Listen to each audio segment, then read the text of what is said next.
दर्शकवृन्द नमस्कार, यहाँहरूलाई हार्दिक स्वागत छ न्युज नेपाल टेलिभिजनमा। यो समय हो न्युज अपडेटको। म शिवशंकर चौधरी। न्युज नेपालको सुरुवातमा हेडलाइन्स न्युज।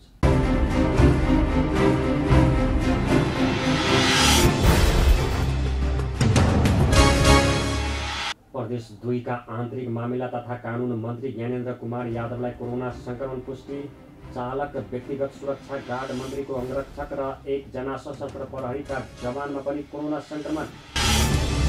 देशका विभिन्न स्थानमा रहेको प्रयोगशालामा भएको परीक्षणका क्रममा थप 381 जनामा कोरोना संक्रमण पुष्टि। संक्रमितको कुल संख्या 21,390 पुग्यो। पार्टी हिंसापछि जनता समाजवादी पार्टीको पहिलो केन्द्रीय कार्यकारिणी समितिको बैठक बुधबारबाट काठमाडौँमा सुरु। कोरोना नियन्त्रणका लागि प्रत्येक घरका व्यक्तिहरूको पीसीआर परीक्षण गर्नुपर्ने पार्टीको धारणा। काठमाडौँ महानगरपालिका बालाजु बाइपास सडक विस्तारको स्थानीयहरूद्वारा विरोध प्रदर्शन। जनप्रतिनिधिले शक्तिको आडमा जबरजस्ती घर भत्काइएको भन्दै बालाजु चौकीमा समेत धारणा। कोभिड-19 को संक्रमण बढ्दै गएपछि मुलुकको प्रमुख प्रशासनिक केन्द्र सिंहदरबार प्रदेशमा कराए। अति आवश्यक काम नपरी सिंहदरबार नआउन समेत मन्त्रालयको आग्रह। विश्वभर कोरोना भाइरस संक्रमितको संख्या 1,89,00,000 नाङ्गियो। संक्रमित मध्ये 1,21,60,580 जना उपचारपछि डिस्चार्ज। लेबनानको राजधानी बेरुतमा भएको शक्तिशाली विस्फोटमा कम्तीमा 100 जनाको मृत्यु, 4,000 भन्दा धेरै घाइते। र नेपाल नेत्रहीन क्रिकेट संघको 15औं वार्षिक उत्सवको अवसरमा खेलाडीलाई प्रतिभा पुरस्कारबाट सम्मान। सम्मानित हुनेमा कप्तान भगवती भट्टराई लगायत 3 जना।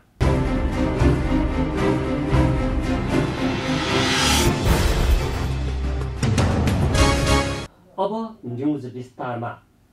प्रदेश 2 का आन्तरिक मामिला तथा कानुन मन्त्री ज्ञानेन्द्र कुमार यादवलाई कोरोना संक्रमण पुष्टि भएको छ। बुधबार राति भएको रिपोर्टमा 44 वर्षीय मन्त्री यादवमा कोरोना पोजिटिभ देखिएको हो। उहाँसँगै उहाँका चालक, व्यक्तिगत सुरक्षा गार्ड, पिएसओ, अंगरक्षक र एकजना सशस्त्र प्रहरीका जवानमा पनि कोरोना संक्रमण पुष्टि भएको मन्त्रीका निकट स्रोतले बताउनु भयो।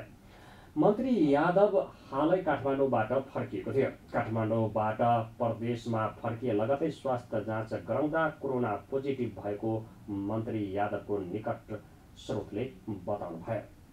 प्रहरी समायोजन सम्बन्धी समन्वय समितिको बैठकमा सहभागी हुन उहाँहरू काठमाडौँ आएका थिए। सो बैठकमा प्रधानमन्त्री केपी शर्मा ओली, गृहमन्त्री रामबहादुर थापा, बादल, गृह सचिव, प्रहरी महानिरीक्षक लगायत सहभागी हुनुहुन्थ्यो। नेपालमा थप 381 जनामा कोरोनाको संक्रमण पुष्टि भएको छ। देशका विभिन्न स्थानमा रहेको प्रयोगशालामा भएको परीक्षणका क्रममा थप 381 जनामा कोरोनाको संक्रमण पुष्टि भएको स्वास्थ्य मन्त्रालयका प्रवक्ता प्राध्यापक डाक्टर जागेश्वर गौतमले जानकारी दिनुभयो। संक्रमितको कुल संख्या 21,390 पुगेको उहाँले बताउनुभयो। संक्रमितहरूमा काठमाडौँका 62 जना पनि रहेका छन्।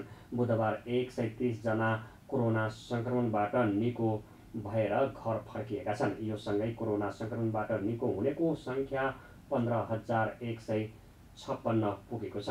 साथै पछिल्लो 24 घण्टामा थप 2 जनाको ज्यान गएसँगै कोरोना संक्रमणबाट ज्यान गुमाउनेको संख्या 60 पुगेको मन्त्रालयका प्रवक्ता गौतमले बताउनुभयो। र आजको आरटीपीसीआर जम्मा 6,359 छ र यसरी जम्मा पीसीआर टेस्ट चाहिँ 4,12,953 भएको छ। क्वारेन्टिनमा रहनुभएका व्यक्तिहरूको संख्या 9,925 छ। कोभिड-19 संक्रमण मुक्त भई डिस्चार्ज हुनुहुने गएको 24 घण्टामा 130 जना हुनुहुन्छ र आजसम्म 15,156 जना कोरोना संक्रमण मुक्त हुनुभएको छ। पाटन अस्पताल प्रयोगशाला ललितपुरमा धादिङको 1 जना, धनुषाको 1 जना, काठमाडौँका 2 जना र ललितपुरका 2 जना हुनुहुन्छ। यसैगरी महोत्तरीको 2 जना र सिन्धुपाल्चोकको 1 जना पनि हुनुहुन्छ। त्रिभुवन विश्वविद्यालय शिक्षण अस्पताल महाराजगञ्ज प्रयोगशालामा काठमाडौँका 1 जना, बाराका 1 जना र पर्साका 1 जना हुनुहुन्छ। नेपाल प्रहरी अस्पताल प्रयोगशालामा चाहिँ काठमाडौँका 11 जना, स्टार अस्पताल प्रयोगशाला सानेपामा काठमाडौँका 1 जना, ललितपुरका 2 जना, महोत्तरीका 1 जना, रौतहटका 1 जना र सर्लाहीका 1 जना हुनुहुन्छ। BIDH ल्याब काठमाडौँमा काठमाडौँका 1 जना, काठमाडौँ मेडिकल कलेज प्रयोगशालामा धनुषाका 1 जना र सिराहाका 1 जना हुनुहुन्छ। नेपाल कोरिया मैत्री अस्पताल प्रयोगशालामा धादिङका 1 जना, धनुषाका 1 जना, पर्साका 1 जना, सुनसरीका 1 जना र स्याङ्जाका 9 जना हुनुहुन्छ। प्रादेशिक क्षयरोग केन्द्र प्रयोगशाला पोखरामा बागलुङका 2 जना, कास्कीका 1 जना र स्याङ्जाका 8 जना हुनुहुन्छ। भेरी अस्पताल नेपालगञ्ज प्रयोगशालामा बाँकेका 13 जना र दाङका 1 जना हुनुहुन्छ। सुर्खेत प्रादेशिक अस्पताल प्रयोगशाला सुर्खेतमा सुर्खेतका 10 जना, कर्णाली स्वास्थ्य विज्ञान प्रतिष्ठान जुम्ला प्रयोगशालामा कालीकोटका 1 जना, डडेलधुरा अस्पताल प्रयोगशाला डडेलधुरामा बझाङका 11 जना गरी जम्मा संक्रमित हुनेको संख्या गत 24 घण्टामा 381 रहेको छ।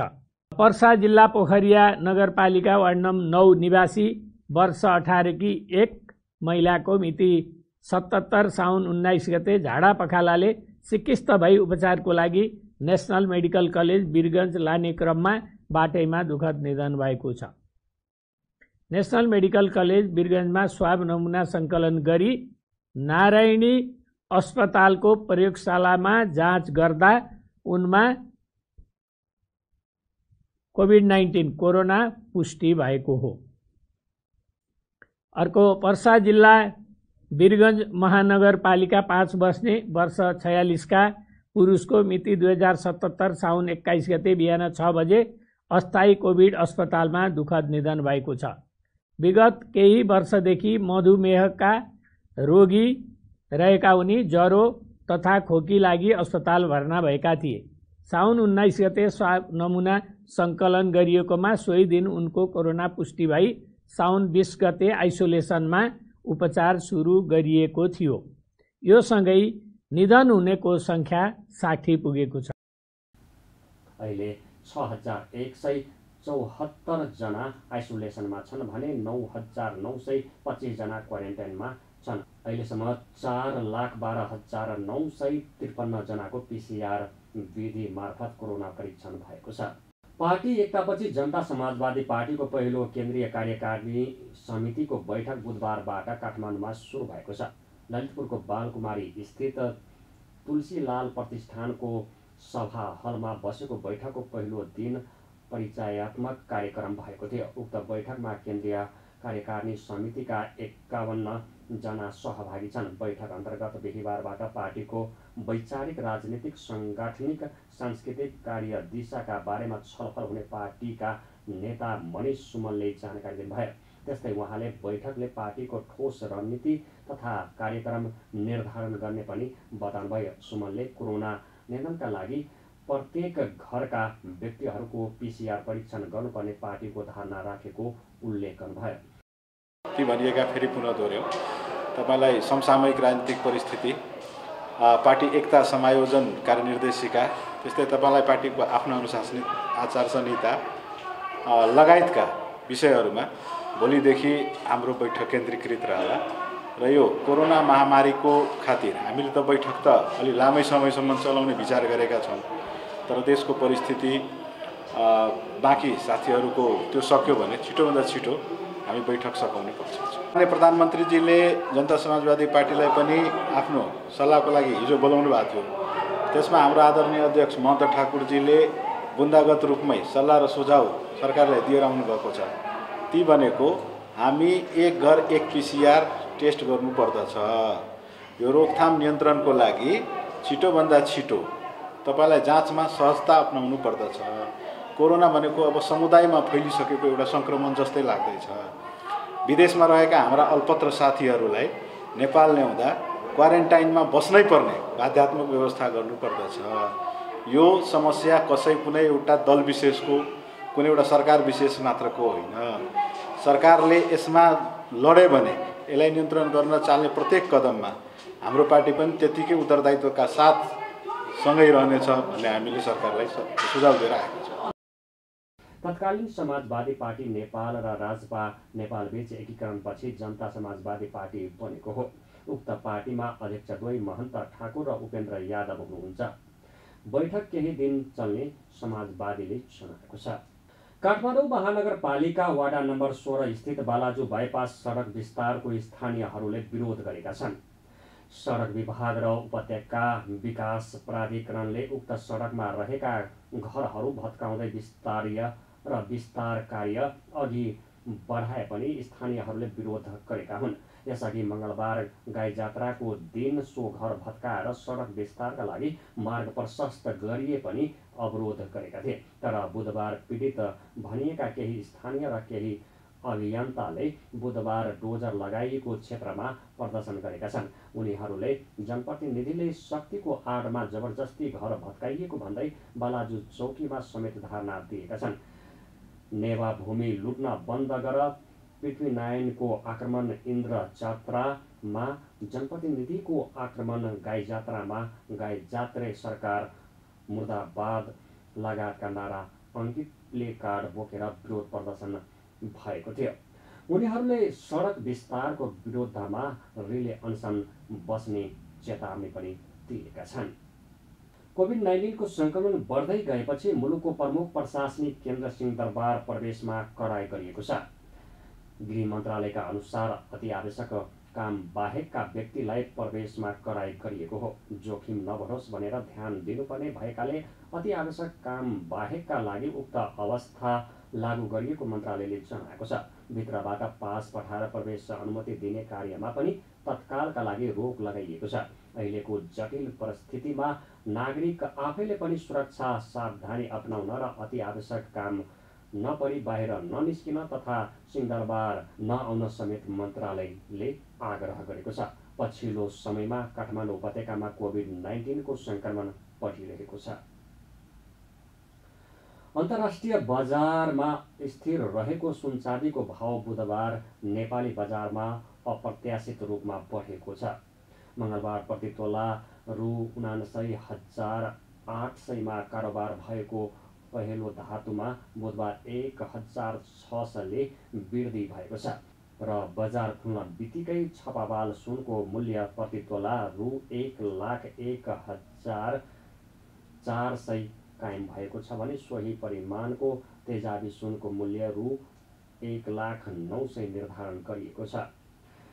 नेपाल सुन चाँदी व्यवसायी महासङ्घका अनुसार मङ्गलबारको तुलनामा आज चाँदीको मूल्य रु 65 ले बढेको छ। यस्तै चाँदीको मूल्य रु 1,295 निर्धारण भएको छ। कोभिड-19 को संक्रमण रोक्न बन्दाबन्दी लागू भए यता ज्येष्ठ 25 गते 1 तोला सुनको मूल्य रु 10,400 ले बढेर रु 87,000 पुगेको थियो। त्यसै यता सुनको मूल्य निरन्तर उकालो लागिरहेको छ। सप्तरीमा कोरोना भाइरस जस्तै लक्षण देखिएका 3 जना बिरामीको मृत्यु भएको छ। राजविराज स्थित छिन्मस्ता अस्पतालमा उपचार गराइरहेका 2 जना र होम क्वारेन्टाइनमा बसिरहेका 1 जनाको मृत्यु भएको हो। दीर्घरोगी रहेको सप्तरीको राजगड्डा गाउँपालिका 71 वर्षीय र दैकनेश्वरी नगरपालिका 9 का 74 वर्षीय वृद्धको उपचारको क्रममा मृत्यु भएको सप्तरीका स्वास्थ्य कार्यालय प्रमुख दुनियालाल यादवले जानकारी दिनुभयो। यस्तै 15 दिन अघि मलेसियाबाट फर्केर होम क्वारेन्टाइनमा बसिरहेका एक अर्का 45 वर्षीय पुरुषको पनि मृत्यु भएको छ। रोपनी गाउँपालिका 5 घडियाका ती पुरुषलाई 81 ज्वरो र श्वास फेर्न गाह्रो भएपछि मङ्गलबार राजविराज स्थित गजेन्द्र नारायण सिंह सगरमाथा अस्पतालमा भर्ना गरिएको थियो। त्यहाँ उपचार सम्भव नभएपछि धरान स्थित बीपी कोइराला विज्ञान प्रतिष्ठान धरान लग्दै गर्दा बाटोमै मृत्यु भएको स्वास्थ्य मन्त्रालयका प्रमुख यादवले बताउनुभयो। मृतक मृतकको कोरोनाको लक्षण देखिएकाले स्वाब सङ्कलन गरिएको छ। विश्वभर महामारीको रूपमा फैलिएको कोरोना भाइरस सङ्क्रमितको सङ्ख्या 1,89,00,000 नाघेको छ।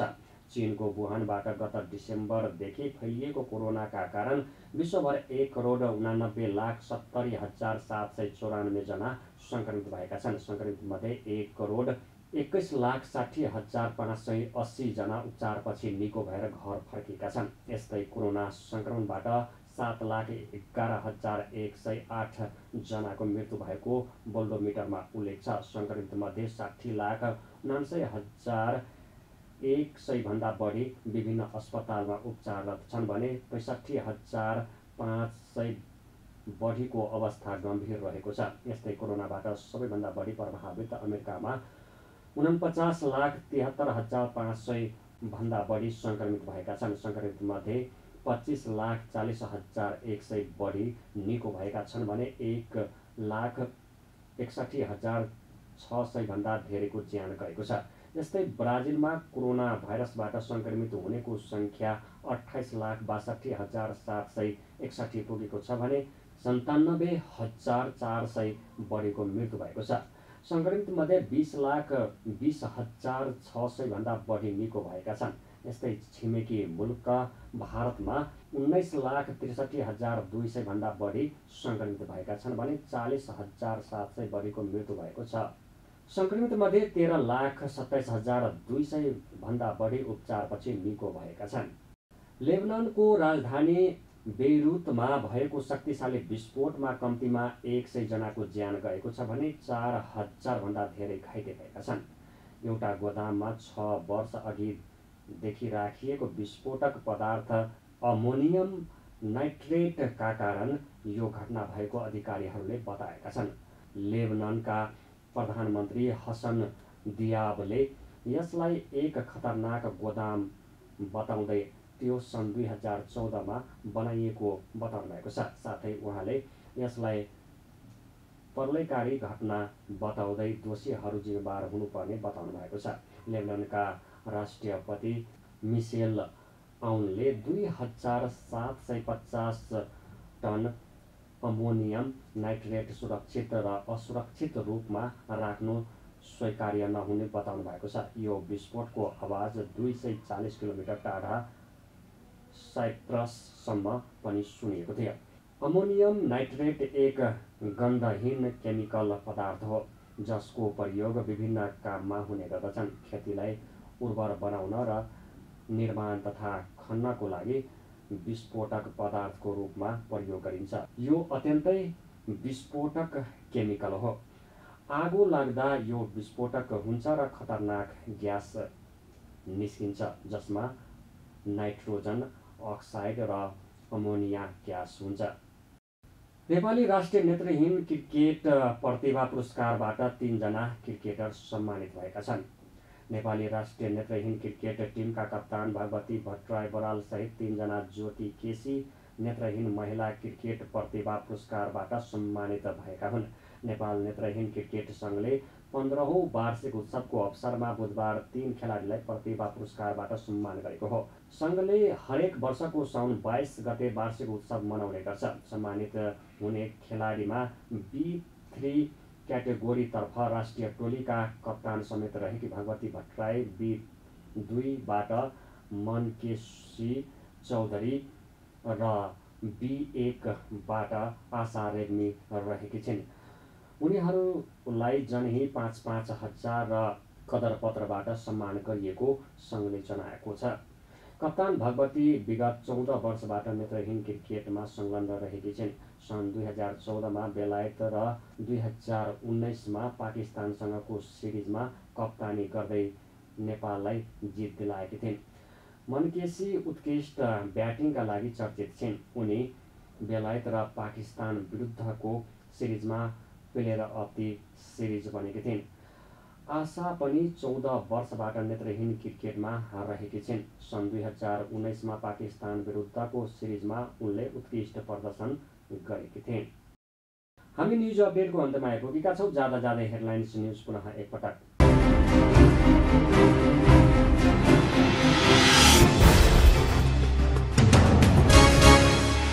प्रदेश 2 का आन्तरिक मामिला तथा कानुन मन्त्री ज्ञानेन्द्र कुमार यादवलाई कोरोना संक्रमण पुष्टि। चालक, व्यक्तिगत सुरक्षा गार्ड मन्त्रीको अंगरक्षक र 1 जना सशस्त्र प्रहरीका जवानमा पनि कोरोना संक्रमण। देशका विभिन्न स्थानमा रहेको प्रयोगशालामा भएको परीक्षणका क्रममा थप 381 जनामा कोरोना संक्रमण पुष्टि। संक्रमितको कुल संख्या 21,390 पुग्यो। पार्टी एकतापछि जनता समाजवादी पार्टीको पहिलो केन्द्रीय कार्यकारिणी समितिको बैठक बुधबारबाट काठमाडौँमा सुरु। कोरोना नियन्त्रणका लागि प्रत्येक घरका व्यक्तिहरूको PCR परीक्षण गर्नुपर्ने पार्टीको धारणा। काठमाडौँ महानगरपालिका बालाजु बाइपास सडक विस्तारको स्थानीयहरूद्वारा विरोध प्रदर्शन। जनप्रतिनिधिले शक्तिको आडमा जबरजस्ती घर भत्काइएको भन्दै बालाजु चौकीमा समेत धारणा। कोभिड-19 को संक्रमण बढ्दै गएपछि मुलुकको प्रमुख प्रशासनिक केन्द्र सिंहदरबार प्रदेशमा कराई। अति आवश्यक काम नपरी सिंहदरबार नआउन समेत मन्त्रालयको आग्रह। विश्वभर कोरोना भाइरस संक्रमितको संख्या 1,89,00,000 नाङ्गियो। संक्रमित मध्ये 1,21,60,580 जना उपचारपछि डिस्चार्ज। लेबनानको राजधानी बेरुतमा भएको शक्तिशाली विस्फोटमा कम्तीमा 100 जनाको मृत्यु, 4,000 भन्दा धेरै घाइते। र नेपाल नेत्रहीन क्रिकेट संघको 15औं वार्षिक उत्सवको अवसरमा खेलाडीलाई प्रतिभा पुरस्कारबाट सम्मान। सम्मानित हुनेमा कप्तान भगवती भट्टराई लगायत 3 जना।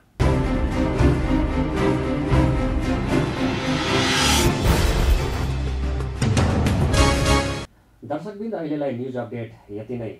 निरन्तर न्युज अपडेटका साथ हामी पुनः उपस्थित हुने नै छौँ। हेर्दै रहनुहोस् न्युज नेपाल टेलिभिजन। नमस्कार।